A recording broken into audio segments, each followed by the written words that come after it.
Next on Unsolved Mysteries. A Michigan couple on a weekend outing interrupts a killer covering up his crime.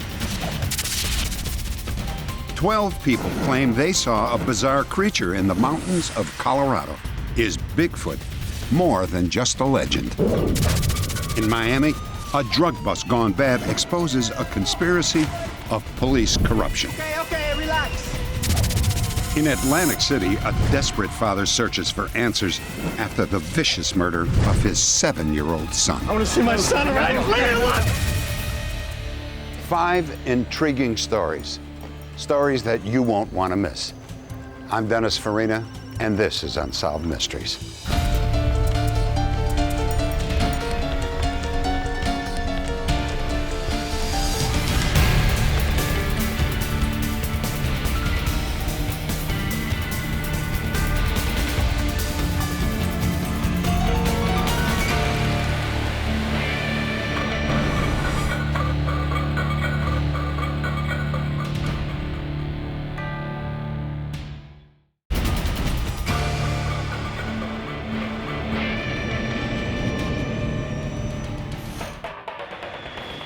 Coldwater, Michigan. A lonely road outside of town. Ray and Marie Thornton went for a drive in the country, as they did every weekend. We were driving south on Snow Prairie Road, and all of a sudden a van was just on us and passed. Guy coming around us. Geez, you must be in a hurry. Several miles down the road, the Thorntons spotted the van a second time. As we approached an old schoolhouse, I saw a man behind it, and he had what appeared to be a bloody sheet. There's a bloody sheet. Where? As we continued passing the school, I saw the van parked between the building and a big tank. The van appeared behind them again. It tailgated their car for almost 2 miles. I'm gonna start writing this stuff down. Finally, Ray turned off the highway. When he did, the van pulled to the side of the road. We decided to turn around and come back, see if we could get a license plate number. We felt if we could get the license number, then we could turn it into the police. The guy was acting very suspicious, and we just felt that authorities should be notified. No, he's in the back of the van. He looks like he's changed. He is. He's changed his plates. He was behind his van with the passenger front door open, and I saw that the passenger door was covered with blood. There's blood all over that door. What door? The passenger door. That guy has done something. He has. The Thorntons suspected something awful. They went back to the schoolyard to search for the sheet. Well, I was beginning to get nervous when we got back to the schoolhouse. We tried to find what this white thing was that he had been carrying. It was a blood-soaked blanket. It's definitely blood, all right. Let's go call the police.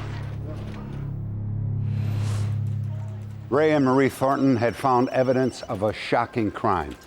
It was the result of a bitter conflict between a husband and a wife that ended in murder.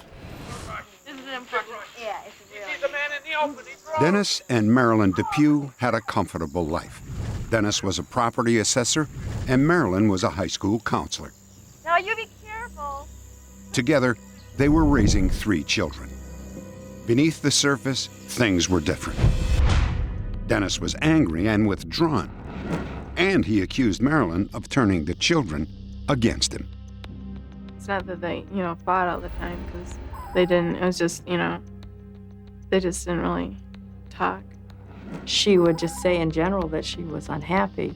And when the lawyer or someone else would ask her why she wanted to get a divorce, she would say because the marriage is broken up and because there was no longer a marriage there. I'm going to sign it on this page and sign it on the last page. After 18 years of marriage, Marilyn finally gave up. Thank you. Gotta keep your jacket on now. Dennis was granted limited visitation rights. Often, the children didn't want to spend time with him. Even after she changed the locks on the doors, there were some times when she would come home and unlock the house and go in, and there was Dennis sitting on the couch. She didn't know how he got in, and she seemed a little frightened about that. He sort of out of the blue just indicated to me one day that he was contemplating suicide and murder. On Easter Sunday, Dennis came to pick up his kids. His youngest daughter, Julie, said she would not go with him. Come on,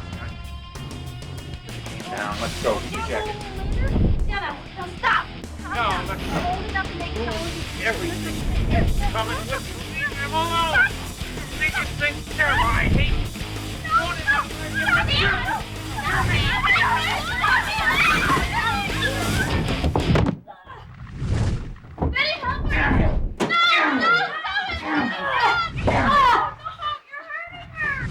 The oldest daughter, Jennifer, ran to a neighbor's home to call the sheriff's office.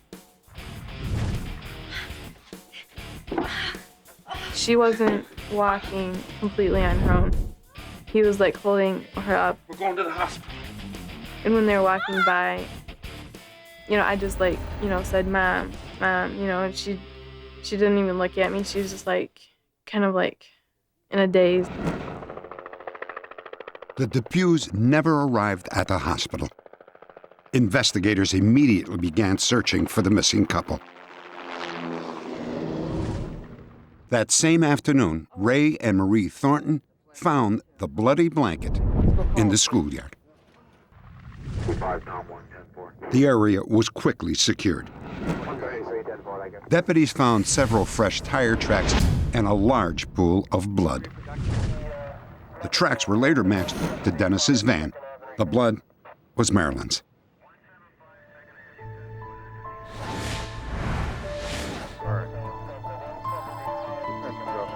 The next day, a highway worker discovered Marilyn Depue's body off a deserted road between the schoolhouse and her home. She had been shot once in the back of the head.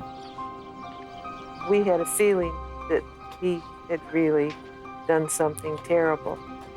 It was so brutal and premeditated that it makes you so angry. If she'd been killed in an automobile accident, you could get over that, but not this. After the murder, Dennis sent a series of rambling letters to friends and relatives in which he tried to justify Marilyn's murder.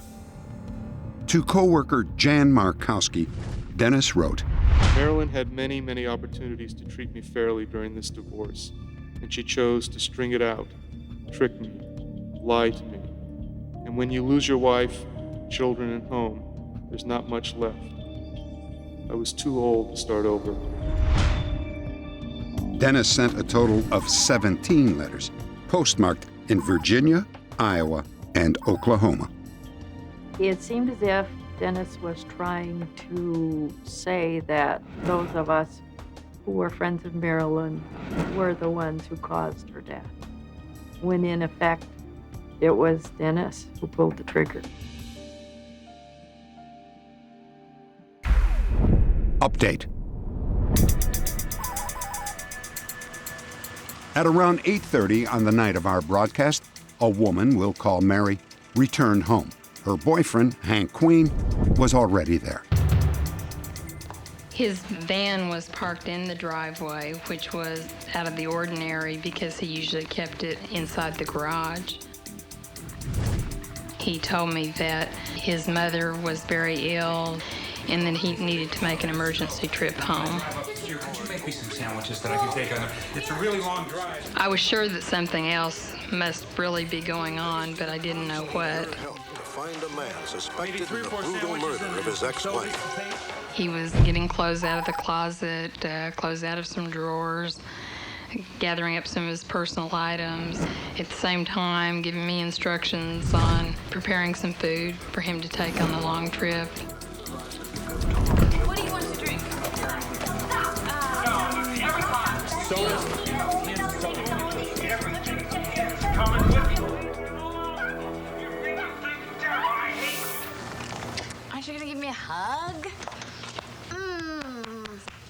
he just gave me a little peck of a kiss, and I gave him a big hug and said goodbye to him. I realized that something was troubling him, and I knew I would never see him again. Later that night, Mary was shocked to learn that Hank Queen was really Dennis Depew, and he had just been featured on Unsolved Mysteries. Looking back on it now, I think that he was deliberately keeping my attention distracted in the kitchen so that I wouldn't see the segment and so that he could leave. After the broadcast, a viewer who knew Hank Queen and Mary gave authorities the license plate number of the van. 4 hours later, Louisiana state troopers tried to pull him over. But Dennis wouldn't stop. He led them on a 15-mile high-speed chase, breaking through 2 police barricades. I told the deputies if the van refused to stop, to shoot a tire off of it, a front tire. And they missed the front tire, but they got both back ones. He traveled about half a mile and he stopped. Depew fired 2 shots at deputies through his windshield and another through the open window. Then he turned the gun on himself and fired it for the last time. I think he intended to die, whether he had to do it by his own hands or where he could get us to kill him. In one of the 17 letters Depew had written trying to justify murdering his ex-wife, he included these lines: "An eye for an eye, a life for a life." At the time, Dennis Depew had no idea just how prophetic those words would be.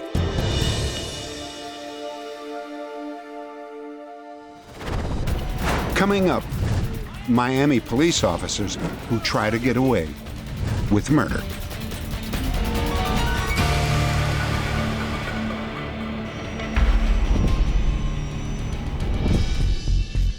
On a previous broadcast, we told you about a family of fortune tellers in Peoria, Illinois, who conned their clients out of millions of dollars.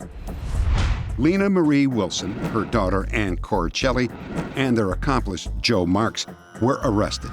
All 3 jumped bail. Wilson and Marks were convicted in absentia. Update. Joe Marks has been captured. Within minutes of our broadcast, police in Springfield, Missouri, received a call from a viewer who recognized Marks. Deputies arrested him at his parents' home, where his mother was operating a palm reading business. He was returned to Illinois to serve his sentence of 6 years in prison for conspiracy to commit theft. Following another tip, police tracked Lena Wilson to her home in Boston, Massachusetts. She was arrested and returned to Peoria. There, a judge ordered her to serve her original 10-year sentence plus an additional year for jumping bail. Ann Coricelli is 5 feet tall and weighs between 140 and 170 pounds. She has brown hair and brown eyes. She could be using the aliases Lori Wilson, Lori Kelvin, or Ann Marks. The statute of limitations has run out on this case. Investigators are no longer looking for Ann Coricelli.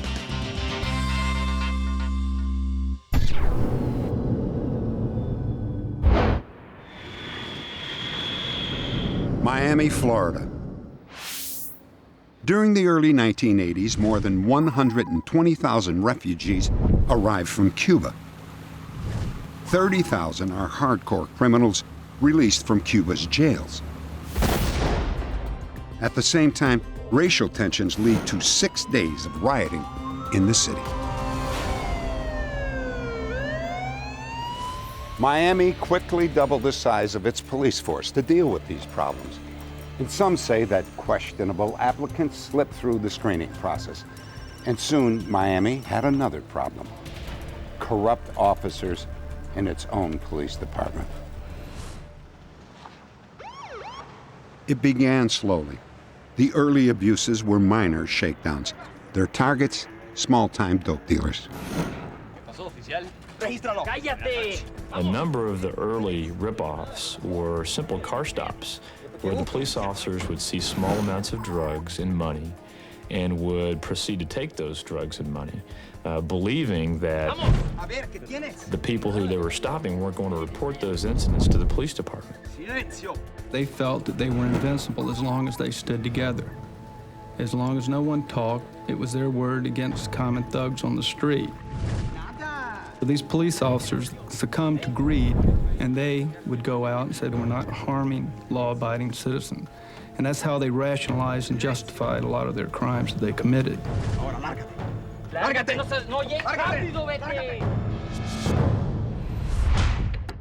One of the most notorious was Armando Garcia.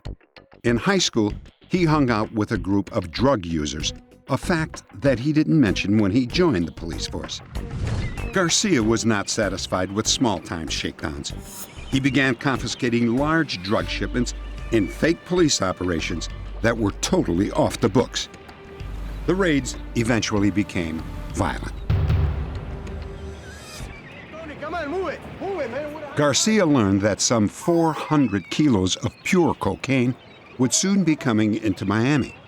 He had intercepted a similar shipment just 2 weeks earlier.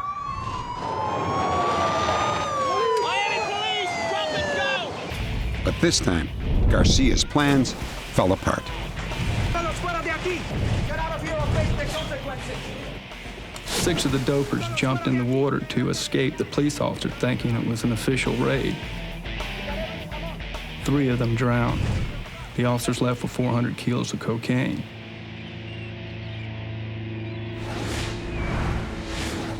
Metro-Dade Police Department began the investigation immediately after the 3 bodies were found, and they thought it was a routine homicide.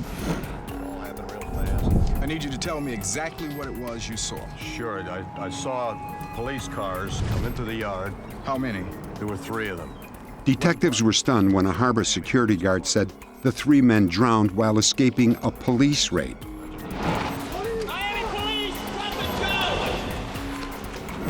There were no records of the raid in police logs.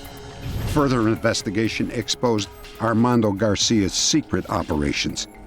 He and 34 other Miami police officers were arrested on corruption charges. No tenemos otro remedio. We have no choice. Hay que eliminarlos. We must eliminate our problem. While in prison, Garcia came up with a plan to kill key witnesses that were scheduled to testify at his trial. When Garcia and his associates were released on bail, they put their plan into action. They supplied $50,000 to one hitman for that hit, but it did not take place. He took their money and did not commit the hit. And they attempted even themselves. They hid in the bushes waiting for one of the government witnesses, but never could find him. In the end, however, none of the witnesses were hurt, and they were able to testify against Garcia in court. But the corruption case ended in a mistrial. But by then, there was evidence of the assassination plots. The former officers were then indicted on a second set of charges, including conspiracy to commit murder. Several of the officers after the indictment decided that they would cooperate. The other officers realized then that the case had reached a point where it was almost a sure conviction if they went to court. At that point, they made a decision to take flight. Update.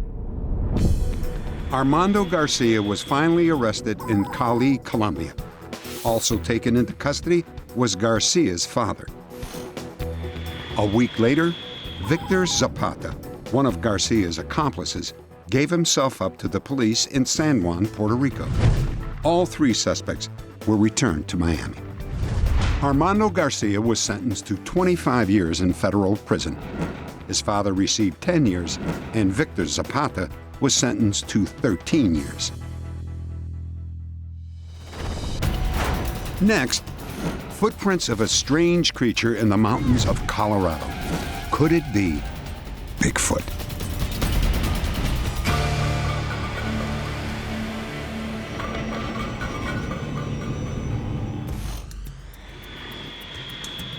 Pikes Peak, Colorado.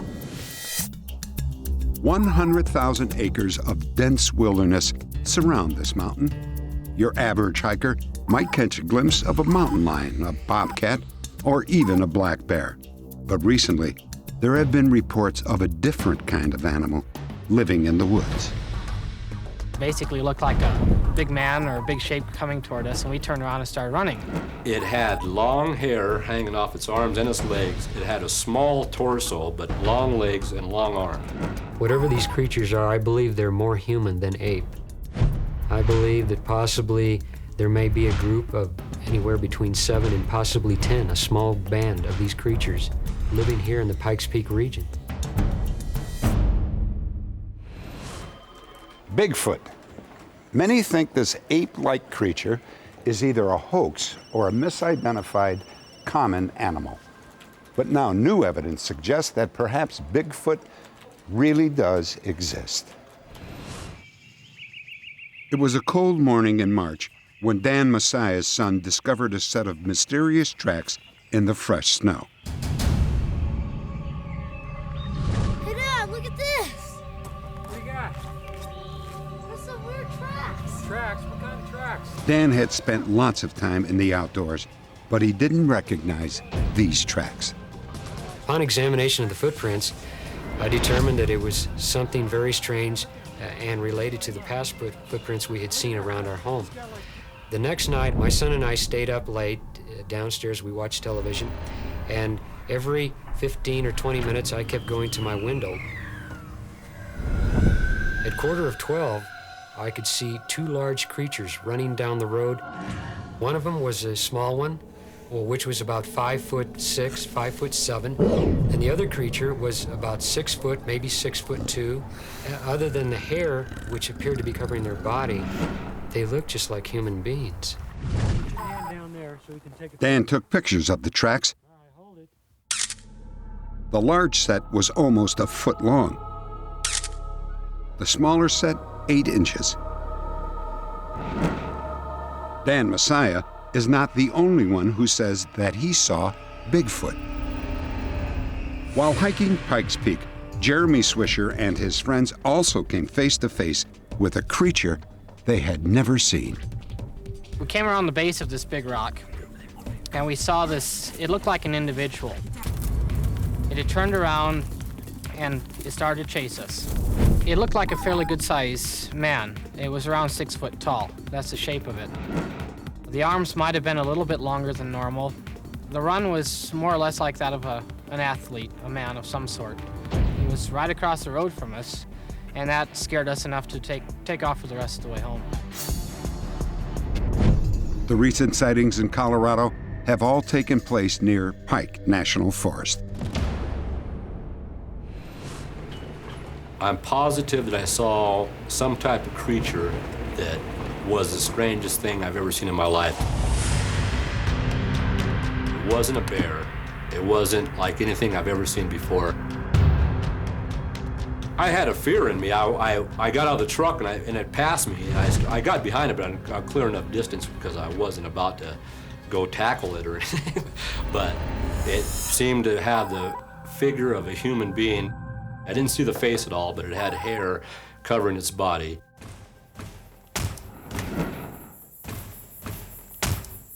Another witness claims that his cabin was broken into by a large creature.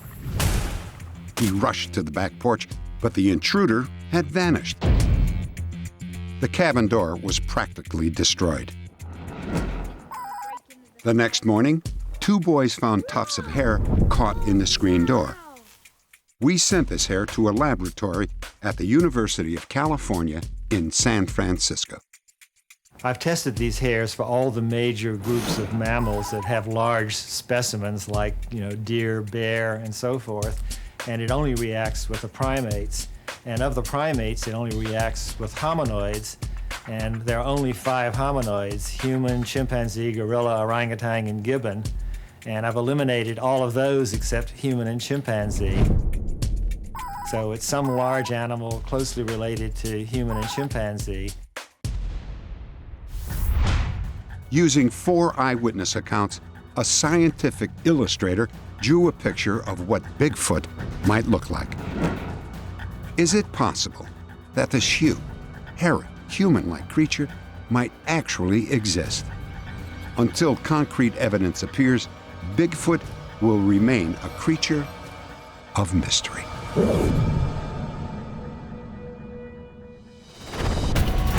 Next, a police officer's search for answers in the murder of his 7-year-old son.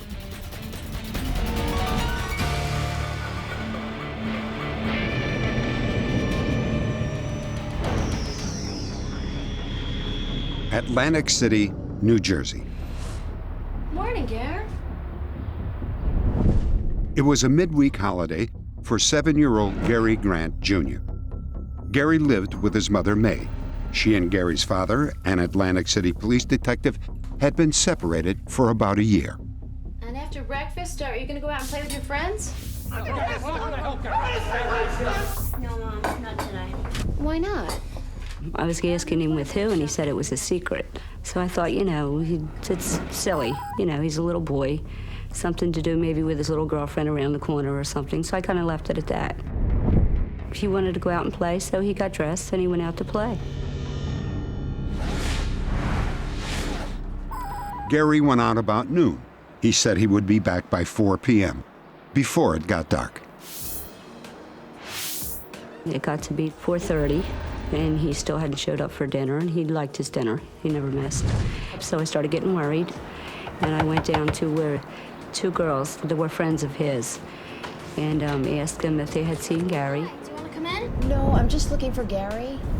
Well, he was here in the afternoon, but he left around 4:30 to go home. Oh, okay, well, if you see him, will you please tell Gary to come home? Thanks. Bye. Another 2 hours passed with no sign of Gary. May telephoned her husband. I searched until well after midnight, probably around 1 or 2 o'clock in the morning. I walked around. As a matter of fact, I called out from work that night. I was due to go into work at midnight, and I had called my sergeant and advised him that I wouldn't be coming in. By the next morning, the Atlantic City Police Department had started an all-out search. Regulations prevented Detective Grant from taking part in the official investigation, but as a father, he could not stand by and do nothing. I started searching every possible place I could think of. I started searching abandoned houses. I started searching underneath the boardwalk. I started searching arcades and questioning people who were working in the arcades. Officer Gary Grant, have you seen this boy? He's been missing. Take a good look, please. By Friday night, it started getting dark again, and still no signs or no word of Gary. I started then looking in alleyways and trash cans and dumpsters. The streets can be pretty mean now, for an adult, let alone for a 7-year-old child. And by that time, I was fearing the worst.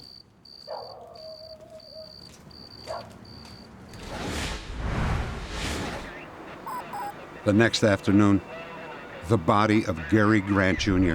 was found in a vacant lot, less than 2 blocks from his home. He had been beaten to death. A short length of heavy pipe lay nearby. I didn't want to believe that it was him. I want to see my son around. Being a father, you don't want to believe that your kid is lying back there somewhere, and he's never going to get up again. When they told me that Gary was dead, I just went totally numb, my whole body. I didn't want to believe it.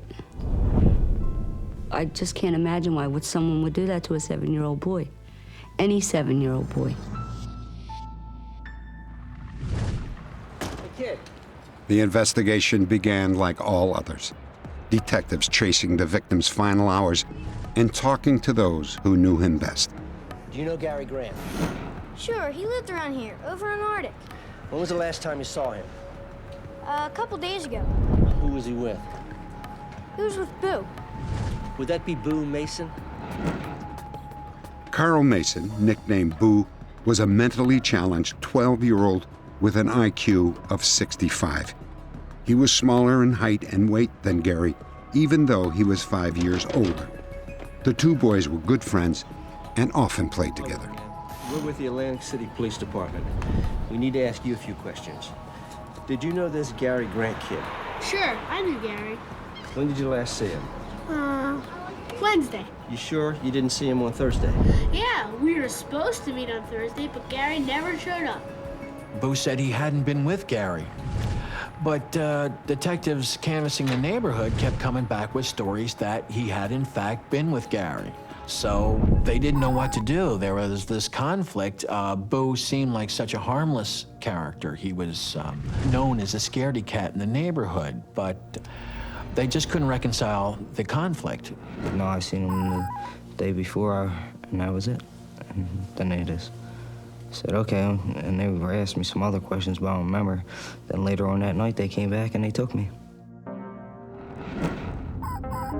That night, Boo was driven to police headquarters with his grandmother. He was then taken into a room for questioning. His grandmother did not go in with him. Just tell us the truth and we can all go home. What happened when you and Gary left the school gym? We went to the park over on Texas, but that was on Wednesday. What did you do at the park? I didn't see Gary on Thursday. He didn't show up. In questioning Boo, his stories were inconsistent, and the detectives wrestled around with it until finally, around 3 o'clock, one version of the story, he acknowledged being with the victim at the crime scene, and that he, in fact, hit him with the pipe. I hit him in the leg, but he threw a rock at me. And what did you do after you hit him? Well, once he fell, and he didn't get up, so I just left. He was telling police what they felt were details that only the killer could have known. And that got everything into high gear because they realized that Boo was now the suspect. Everybody knew what happened to him. They found the body. Then, like, that day, they found the weapon. There was all different stories what happened to him, I guess, you might as well say. Bringing your grandmom in. Will just be another minute. After 3 long hours, police believe they had a confession. What we did is had your confession typed up. We need you to read it and sign it. With you. Boo signed the document, but insisted he had not murdered his friend. Have you told us the truth now? Yes, but I didn't do it. Boo Mason was charged with murder and sent to a juvenile detention center. I did not have anything to do with his murder. The one cop said, if you admit that you did it, we'll let you go home. So me at the age of 12, I was so tired, I said, if you say so, but I didn't. And then the next thing I knew, I wound up in a home. Do you live in Atlantic City? Yes. Boo was given 2 polygraph tests. Did you hurt Gary Grant? No. In both the first and second lie detector tests, it was determined that Boo had answered truthfully when he said that he did not kill Gary Grant. You now told the entire truth about Gary Grant's murder. Yes. I feel that he very easily could have been intimidated by the person who did it or who was there when it was done, could have told him that, hey, if you say anything to anybody, you're next. I have completed 3.5 days of testimony. With respect to the A hearing was held to determine whether Boo's confession was admissible in court. And this court cannot find beyond a reasonable doubt that any of the statements made by the juvenile were voluntary statements. The charges against Boo Mason were dropped. The police never found another suspect, but 2 years later, it became obvious that someone had not forgotten Gary Grant Jr. Early one morning, a chilling message was found on the side of an Atlantic City patrol car. Gary Grant dead. I am living. Another will die on January 12th if all goes right. January 12th was the 2nd anniversary of Gary Grant Jr.'s murder. From what I observed on the car, it appeared to me that it was written on there by an adult. However, as far as ever finding out who did that, we've never found that out. January 12th came and went without incident. But a few weeks later, another message was scratched on a sidewalk. Gary Grant Jr. lives. I still killed him, son of a pig officer. Payback is a MF. This second message caused some to believe that Gary's murder was revenge for an arrest that his father made. That thought has gone through my mind 1,000 million times, but there's not one thing that stands out that I could think of, because I've never had anybody look at me in the face and say to me, I'm going to get even with you for this. No further messages were received, but whoever wrote them is still out there. Somebody knows something. There's no doubt in my mind. It's just not possible that something like that could happen without somebody seeing or hearing something, or somebody saying something to somebody about it.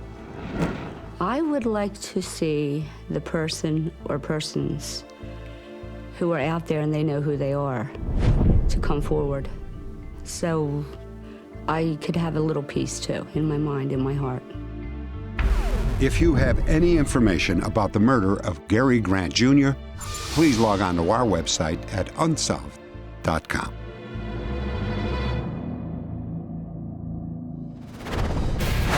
Coming up, a slippery con artist who steals the hearts of his victims, then their cash and jewelry.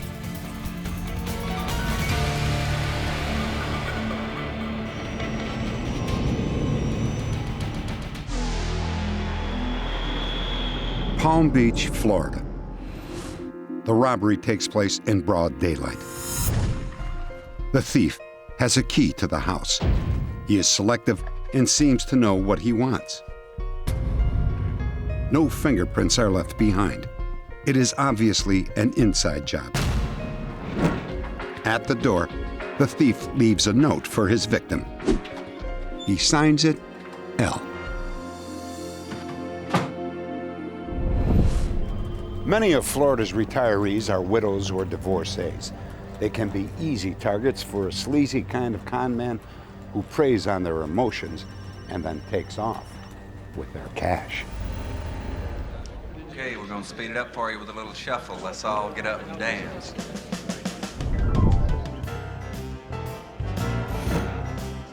It was a Friday night in West Palm Beach. A widow, who we'll call Mrs. K, went to a singles dance at St. Mary's Church. A good-looking man named Arthur Frankfurt asked her to dance. She was flattered. My name is Art Frankfurt. Hello. And yours? Emily. Nice to meet you. When I first saw him sitting up against the wall, I thought he was too old. You know, it is a singles dance, and you do look him over.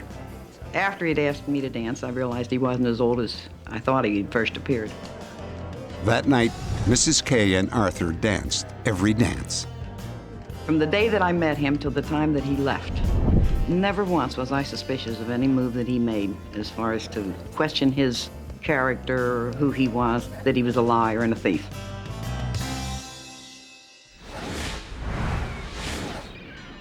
Frankfurt told Mrs. K that he was a geologist and had recently retired from a government job.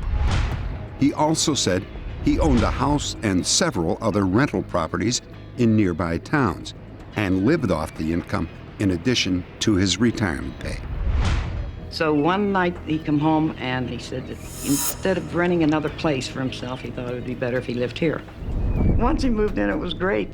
I would come home from work, he'd have my dinner ready. He would do the grocery shopping, he would make dinner.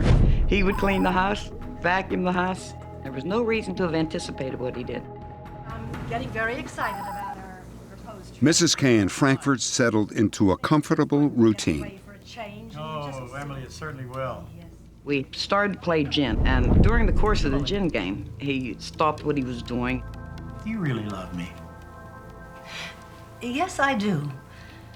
Very much. I guess that means I can get away with anything. At that time, I thought he meant the gin game because he would like to try to cheat. He had to win. One day, Mrs. K came home and found the bed she shared with Arthur unmade. My bed's always made. Either Art made it or I made it, whoever was last up. Even then, it did not appear out of the ordinary to me. Until the time that I walked into my closet to change my clothes and discovered all the clothes from the closet missing. And then I realized that he had left. Mrs. K was heartbroken. On the hall table, she found a note. It said, "Sorry, things too possessive. L," which was their word for love. Then Mrs. K remembered giving him the combination to her safe. I didn't realize until the time that I read the note and went back and opened the safe. And then I discovered that I was robbed. $4,500 worth of jewelry was gone. So were her late husband's wedding ring, handgun, work ID card, and driver's license renewal form. It took a lot of courage to call the police. I didn't want to say it out loud to myself that Art was who he was. Update. Within minutes of our broadcast, 2 viewers called to report that they recognized Arthur Frankfurt. The individual said, "I know where Arthur Frankfurt is. I'm his ex-brother-in-law." We received another call about 20 minutes later from a white female. It says, "Arthur Frankfurt lives next door to me in Whitley, Kentucky." This was the confirmation call that I was looking for. At that time, I knew we had our man. 2 hours later, Frankfurt was arrested in his home in Kentucky. He was living under the assumed name James Ferguson with his new wife of 2 months. During a search of Frankfurt's house, police found several identification and credit cards with different names. They also found a handgun that may have been stolen from Mrs. K's home. Police learned that Frankfurt's real name is Harry Fielding Donaldson. He was tried and found guilty of fraud. He served 2 years in a Florida prison and was released. He died 6 months later.